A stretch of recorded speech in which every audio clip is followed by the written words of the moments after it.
இப்ப நம்ம பார்க்க போற நாவல் எழுத்தாளர் தமிழ் வெண்பா அவர்களின் முதல் நாவலான தென்றலே திரும்பிவிடு.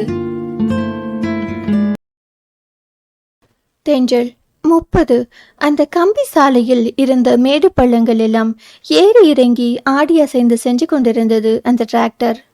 இப்போதுதான் சாலை அமைக்க ஆரம்ப பணிகள் துவங்கி இருக்கிறது. எப்படியும் முடிவடைய 2 வருடங்கள் ஆகலாம்.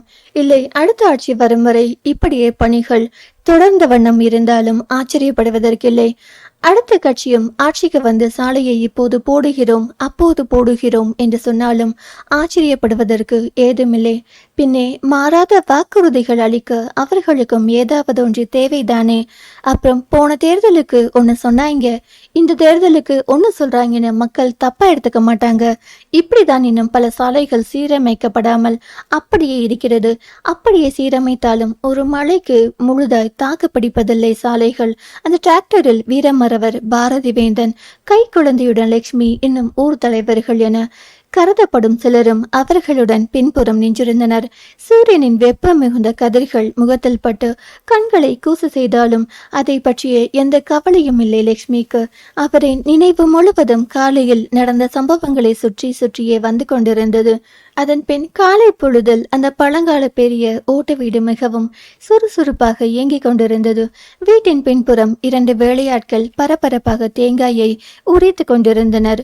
உள்ளே லட்சுமி குழந்தையுடன் ஓய்வெடுத்தபடி ரேடியோவில் ஒழித்து கொண்டிருந்த இளையராஜாவின் பாடலை ரசித்துக் கொண்டிருந்தார். உறங்கிக் கொண்டிருந்த குழந்தை கண் விழித்து தன் தாயை கண்டதும் சிரிக்க மனதில் இருந்த கவலை எல்லாம் ஒரு புறம் ஒதுக்கிவிட்டு அவர் உதடுகளும் புன்னகையை பூசிக்கொண்டது.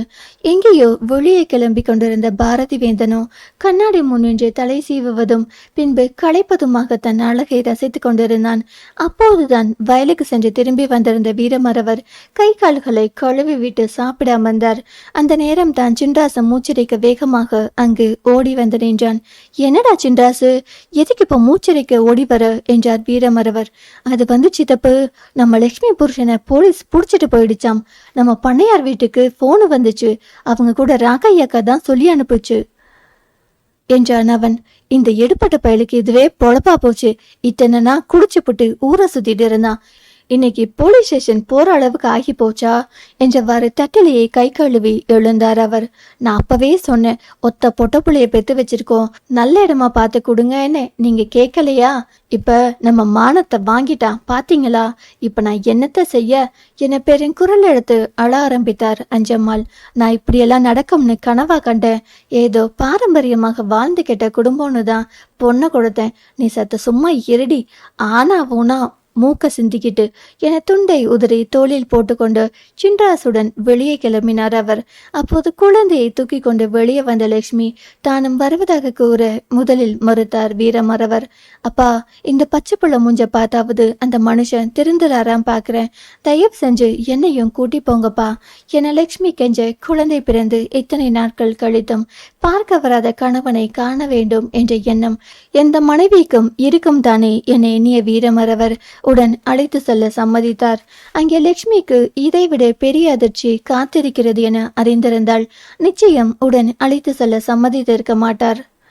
அவர்களுடன் பாரதி வேந்தனும் இணைந்து கொள்ள அதற்குள் சின்ராசு பண்ணையார் வீட்டிலிருந்து டிராக்டர் வாங்கி வந்திருந்தான். உடன் ஊர் பெரிய மனிதர்கள் சிலரும் வந்திருந்தனர். போக்குவரத்து வசதி குறைந்த அந்த கிராமத்தில் ஏதாவது அவசரம் என்றால் டிராக்டரில் செல்வதுதான் வழக்கம். லட்சுமி கர்ப்ப காலத்தில் தவறி விழுந்த போது கூட 50 கிலோமீட்டர் தொலைவில் இருந்த பெரியாஸ்பத்திரிக்கு அந்த டிராக்டரில் தான் அழைத்து சென்றிருந்தனர். இப்படியே தன் நினைவுகளில் லட்சுமி மூழ்கியிருந்த சமயம் அந்த காவல் நிலையமும் வந்துவிட்டது. ஊரில் மத்தியில் இருந்தது அந்த காவல் நிலையம். கொஞ்சம் பழமை வாய்ந்த ஓட்டு கட்டிடம்தான். சுற்றிலும் ஒரு 4 அடிக்கு மதில் சுவர் எழுப்ப இருந்தது. காவல் நிலையம் என்ற பெயருக்கு தாங்கி இந்த தகர பலகை கூட சிதலமடைந்து எப்போது வேண்டுமானாலும் யார் தலையில் வேண்டுமானாலும் விழலாம் என்ற அச்சுறுத்தலுடன் தான் தொங்கிக் கொண்டு இருந்தது. காவல் நிலையத்தின் வாசலில் ஒரு கையில் கட்டுடன் மேலே ஒரு சால்வையை போர்த்தியபடி நின்றிருந்த ஒருவரையும் அவரை சேர்ந்த சிலரையும் வெளியேற்ற முயன்று கொண்டிருந்தார் அனுபவம் வாய்ந்த மூத்த காவலர் ஒருவர். என்ன ஏட்டையா, அவன் என்னை வெட்டிப்புட்டான்னு கம்ப்ளைண்ட் கொடுத்தா எடுக்க மாட்டீங்க? தோள்பட்டையில் விழுந்த வெட்டு கழுத்துல விழுந்திருந்தா இந்நேரம் நான் போய் சேர்ந்திருப்பேன். என்ற புள்ளக்குடிய பிறகு யார் காப்பாத்துவாங்க? ஏயா, உனக்கு ஒரு வாட்டி சொன்னா புரியாதா? சொன்னதே திரும்ப திரும்ப சொல்ற. நீ கம்ப்ளைண்ட் கொடுக்கறது எம்எல்ஏ மச்சான் மேல. அவங்களுக்கு மந்திரி வரைக்கும் செல்வாக்கு இருக்கு. நீ சொல்ற மாதிரி கேஸ போட்டா உனக்கு தான் பிரச்சனை. பேசாம போயா. இன்ஸ்பெக்டர் வந்தா என்னதான் திட்டுவாரு என அங்கிருந்தவர்களை விரட்டுவதிலேயே குறியா இருந்தார் அந்த ஹெட் கான்ஸ்டபிள். டிராக்டரில் இருந்து இறங்கி அவர்கள் அருகில் வந்த லட்சுமிக்கு, என்னடா உலகம் இது, இதுல நியாயம் எங்கே இருக்கு என்ற எண்ணம் எழுவதை தடுக்காமல் இருக்க முடியவில்லை. ஆனால் இப்போது அதைவிட அவள் பிரச்சனை பெரிதாக தெரிய குழந்தையை தன் தம்பி பாரதியிடம் கொடுத்துவிட்டு வேகமாக உள்ளே நுழைந்தாள். லட்சுமி உள்ளே நுழைந்த சமயம் ஒரு பெண் சுருண்டு வந்து அவள் காலடியில் விழுந்தாள். அவளை தூக்கிய லட்சுமி ஒரு நிமிடம் அவள் முகம் கண்டு அதிர்ந்துதான் போனாள். அவள் அவன் கணவன் வீட்டிற்கு பக்கத்து வீட்டில் இருக்கும் பெண். லட்சுமி அவன் கணவன் வீட்டில் இருந்தபோது எப்போதும் அக்கா அக்கா என்று அவளையே சுற்றி வந்தவள். லட்சுமிக்கும் அவள் மீது பாசம் அதிகம்தான். பிறந்தகத்தில் சகோதரிகள் இல்லாததால் அவளை தன் சொந்த தங்கையாகவே நினைத்திருந்தாள் லட்சுமி. இப்போது அவள் இங்கு எப்படி வந்தாள் என்பதை விட மிகப்பெரிய அதிர்ச்சி அவள் மேடிட்ட வயிற்றை பார்க்கும் போதுதான் ஏற்பட்டது. லட்சுமி அங்கிருந்தவரை அவளுக்கு திருமணமாகி இருக்கவில்லை. அவள் பிரசவத்திற்காக தாய் வீட்டிற்கு வந்து 3 மாதங்கள் தான் ஆகிறது. ஆனால் அந்த பெண்ணின் மேடிட்ட வயிற்றை பார்க்கும் போது நிச்சயம் 6-7 மாதங்களாவது ஆகியிருக்கும் என்று தோன்றியது. அதுதான் அவளின் பெரிய அதிர்ச்சிக்கு காரணம். அப்போதுதான் பெண்ணின் கழுத்தில் மின்னிக் கொண்டிருந்த புது மஞ்சள் கயிறு அவள் கவனத்தில் பதிந்தது. லட்சுமி ஆழ்ந்த யோசனையிலும் குழப்பத்திலும் அங்கு நின்றிருந்த பெண்ணை கூட சில நொடிகள் கவனிக்க தவறியிருந்தாள்.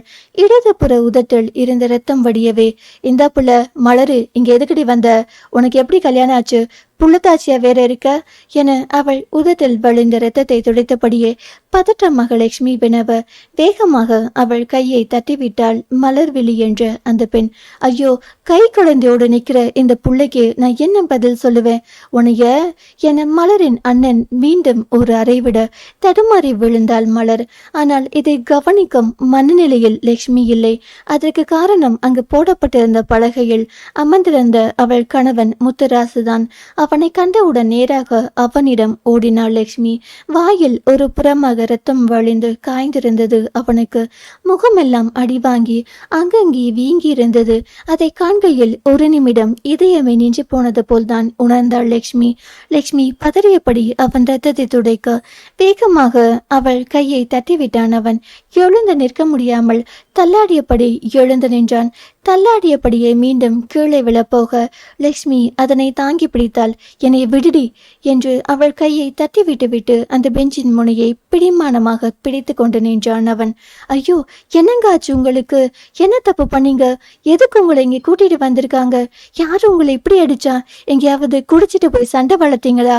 ஐயோ, வாய் திறந்து ஏதாவது சொல்லுங்களேன், கேட்கிறேன் இல்ல என்ன லட்சுமி பதற்றத்தில் கேள்விகளை அடுக்கி கொண்டே போக, யாருமா நீ என அங்கு வந்து நின்றார் அந்த சப் இன்ஸ்பெக்டர் ரத்ன சபாபதி. நான் அவரை பொண்டாட்டிங்க. ஏன் புருஷன் என்ன தப்பு பண்ணாரு?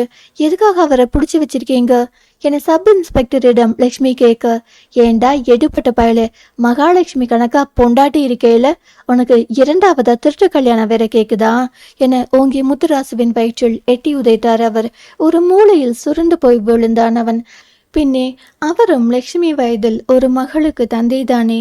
அவர் சொல்வதை கேட்டு ஸ்தம்பித்து போய் நின்றாள் லட்சுமி. எங்கே தனக்குதான் காதல் சரியாக விழவில்லையோ என அந்த சப் இன்ஸ்பெக்டரிடம் திரும்பியவள், நீங்க என்ன சொல்றீங்க? எனக்கு ஒன்றும் புரியலையே என்றாள். மலரை கை காட்டி, அந்த நிக்கத்துல ஒரு பொட்டை கழுத, அதை இழுத்துட்டு போய் இந்த பையன் கண்ணாலம் பண்ணி இருக்கான். அந்த புள்ளையோட அண்ணங்கார ஒன்றும் தெரியாத புள்ளைய கூட்டிட்டு போய் திருட்டு கல்யாணம் முடிச்சிட்டான்னு இந்த பையன் மேல கேஸ் கொடுத்துருக்கான்.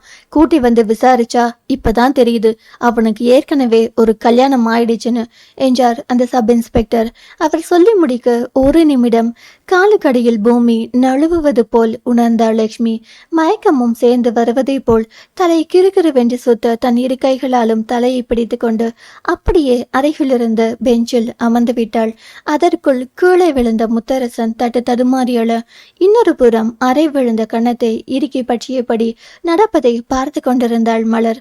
அந்த லட்சுமி பிள்ளை வாய் நிறைய அண்ணா அண்ணான்னு கூப்பிடுமே, என்னன்னா இது அப்படின்னு என்னை பார்த்து ஒரு வார்த்தை கேட்டா நான் எப்படி தாங்குவேன்? கைப்பிள்ளையோட நிக்கிற அந்த பொண்ணுக்கு நான் என்ன பதில் சொல்ல போறேன்? குடும்ப மானத்தை குழி தோண்டி புதைச்சிட்டியேடி பாவி நாதேரி நாய, உன்னையெல்லாம் கண்ட துண்டமா வெட்டி ஆத்துல விட்டாத என் மனசு ஆறும் என மலரை மீண்டும் ஒரு அறை விட தடுமாறி விழுந்தாள் அவள். சில நிமிடங்கள் மனதிற்குள்ளேயே எரிமலை வெடித்து சிதறியடங்க தன்னை அறியாமல் கண்ணீர் சிந்தி அமர்ந்திருந்தாள் லட்சுமி. சித்தப்பிரமை பிடித்தது போல ஒரு இடத்தை வெறித்து பார்த்தபடி அமர்ந்திருக்கும் தன் மகளை கண்டதும் பதறிப்போன வீரமரவர் ஓடி வந்து அவள் தோள்களை தொட்டு உலுக்கினார். அதில் சுய நினைவிற்கு வந்த லட்சுமி அவர் கைகளை விலக்கி விட்டு நேராக முத்தரசனை நோக்கி சென்றாள். இவங்க என்ன சொல்றாங்க? நீங்க மலரை கல்யாணம் பண்ணிக்கிட்டீங்களா? அப்போ அந்த வயிற்றுல இருக்க குழந்தைக்கு அப்பா யாரு என அவன் சட்டையை கொத்தாக பிடித்து உழுக்க மரம் போல் அசையாது நின்றிருந்தான் முத்தரசன். உங்களை தான் கேட்குறேன், நீங்க இவளை கல்யாணம் பண்ணிக்கிட்டீங்களா? வாய் திறந்து ஏதாவது பேசுங்க. இவங்க எல்லாம் போய் தானே சொல்றாங்க. நீங்க அப்படி கல்யாணம் எதுவும் பண்ணல தானே? சொல்லுங்க, உங்களை தான் கேட்குறேன் என கண்களிலிருந்து வழிந்தோடும் கண்ணீரை கூட பொருட்படுத்தாமல் அவன் முகத்தை பார்த்தவாறு சட்டையை பிடித்து உலுக்கி கொண்டே லட்சுமி கேட்க இப்போதும் வாயை திறக்காமல் மௌனம் சாதித்தான் அவன். உங்களை தான் கேட்குறேன், உண்டு இல்லைன்னு ஏதாவது பதில் சொல்லணும்ல? வாயை மூடிக்கிட்டு இருந்தா என்ன அர்த்தம்? வாயை திறந்து சொல்லுங்க, அவளை கல்யாணம் பண்ணிக்கிட்டீங்களா என அவனை வேகமாக உலுக்கி கொண்டே லட்சுமி கேட்டார். இல்லை என சொல்லிவிட மாட்டானா என நப்பாசை போலும் நிதானமாக அவளை தன்னிடமிருந்து விலக்கி நிறுத்தியவன் அவளின் கண்களை பார்த்து, ஆமா, நான் மலரை கல்யாணம் பண்ணிக்கிட்டேன். அவ வயிற்றுல இருக்கிறது என் குழந்தைதான். இப்ப என்ன அதுக்கு என்றான் ஒரு அலட்சிய பார்வையுடன். அவன் சொல்லி முடித்த சமயம் லட்சுமியின் கரங்கள் வலுவாய் அவன் கன்னத்தை பதம் பார்த்திருந்தது. அவன் கன்னத்தை பிடித்து கொண்டு அதிர்ச்சியாக அவளை பார்த்தான். பின்னே கல்யாணம் ஆனதிலிருந்து ஒரு வார்த்தை கூட எதிர்த்து பேசாதவள் சீராய் வந்த நகைகள் மட்டுமல்லாது பித்தளை பாத்திரங்கள் முதற்கொண்டு விற்று குடித்து தீர்த்த போதும் ஏதும் சொல்லாமல் ஒரு மூலையில் அமைதியாக நின்று பார்த்து கொண்டிருந்தவள் இன்று அடிக்கிறாள் என்றால் அதிர்ச்சியாகத்தானே இருக்கும். ஏண்டா எடுப்பட்ட நாதேரி நாய, உடம்புல எம்புட்டு தைரியம் இருந்தா என்கிட்டயே அவளை கல்யாணம் பண்ணிக்கிட்டேன்னு சொல்லுவ என அவனை மீண்டும் ஒரு அறைவிட ஓடி வந்து தடுத்தாள் மலர். அவள் தடுத்ததையும் மீறி அவன் கன்னத்தில் பலமாகத்தான் விழுந்தது அந்த அறை. ஏண்டி, உண்ட வீட்டுக்கே ரெண்டகம் பண்றியா? உன்னையெல்லாம் தங்கச்சின்னு நினைச்சு வீட்டுக்குள்ள விட்டேனே, அதுக்கு நீ காற்ற நன்றி கடனா இது? தாயில்லாத புள்ளன்னு பாவம் பார்த்தா அந்த பாவம் என் தலையிலேயே வந்து விடிஞ்சிருச்சேடி பாவி, நீ எல்லாம் நல்லா இருப்பியா என மலரை ஓங்கி ஒரு அறை விட தடுமாறி விழப்போனவளை தாங்கி பிடித்து கொண்டான் முத்தரசு. நான் உங்க வாழ்க்கையில வரல, நீங்க தான் என் வாழ்க்கையில குறுக்க வந்துட்டீங்க. நாங்க 5 வருஷமா காதலிக்கிறோம் என்றாள் மலர். என்ன தைரியம் இருந்தா அவள் அடிப்ப? அவ தான் என் பொண்டாட்டி, அவ வயிற்றுல இருக்கிறது தான் என் குழந்தை. அதுக்கு இப்ப என்னடி பண்ணணுங்கிற? இன்னொரு தடவை அவன் மேல கைய வச்ச என அவன் அவளை மிரட்ட. ஏன் கைய வச்சா என்ன பண்ணுவீங்க? அடிச்சு கொன்னுடுவீங்களோ? அடிங்க பார்க்கலாம் என லட்சுமி மீண்டும் மலரை அறைய பதிலுக்கு முத்தரசு லட்சுமியை அறைந்தான். லட்சுமி தடுமாறி விழ தாங்கி பிடித்தார் வீரமரவர். இதுவரை மாப்பிள்ளையாயிற்றே, எப்படி என்னவென்று கேட்பது, அவர்கள் குடும்ப விஷயத்தில் தலையிடுவது அநாகரீகம் என நினைத்து அமைதி காத்த வீரமரவருக்கு கோபம் எல்லையை கடந்தது. மகளை ஒரு கையில் தாங்கி பிடித்தபடி ஓங்கி அவன் நெஞ்சில் ஒரு மிதி மிதித்தார் அவர். ஏற்கனவே அடிவாங்கி பலவீனமாய் இருந்தவன் 4 அடி தூரம் தள்ளி போய் விழுந்தான். அப்போதும் கோபம் அடங்காமல் வீரமரவர் அவனை புரட்டி எடுக்க யாரும் அவரை தடுக்கவில்லை. சில நிமிடங்கள் நன்கு அடிவாங்கட்டும் என்று காத்திருந்த சப் இன்ஸ்பெக்டர் ரத்னா சபாபதி போதும் என்று திருப்தி ஏற்பட்டவுடன் அவரை இழுத்து பிடித்து தடுத்து நிறுத்தினார். கொஞ்சம் பொறுமையா இருங்க சார், அடி வாங்கிய செத்துற போறான், அடுத்தது என்ன பண்ணணும்னு பேசுங்க. அதை விட்டுட்டு அடிச்சா ஆச்சா என்றார் சப் இன்ஸ்பெக்டர். என்ன சார், என்ன பேசுறது அவன்கிட்ட? அவனை எல்லாம் வெட்டி போட்டாதான் என் மனசாரும், விடுங்க சார் என்னைய என திமிரி கொண்டு கீழே சுருண்டு விழுந்திருந்த முத்தரசனை மீண்டும் ஒரு முறை மிதித்தார் வீரமரவர்.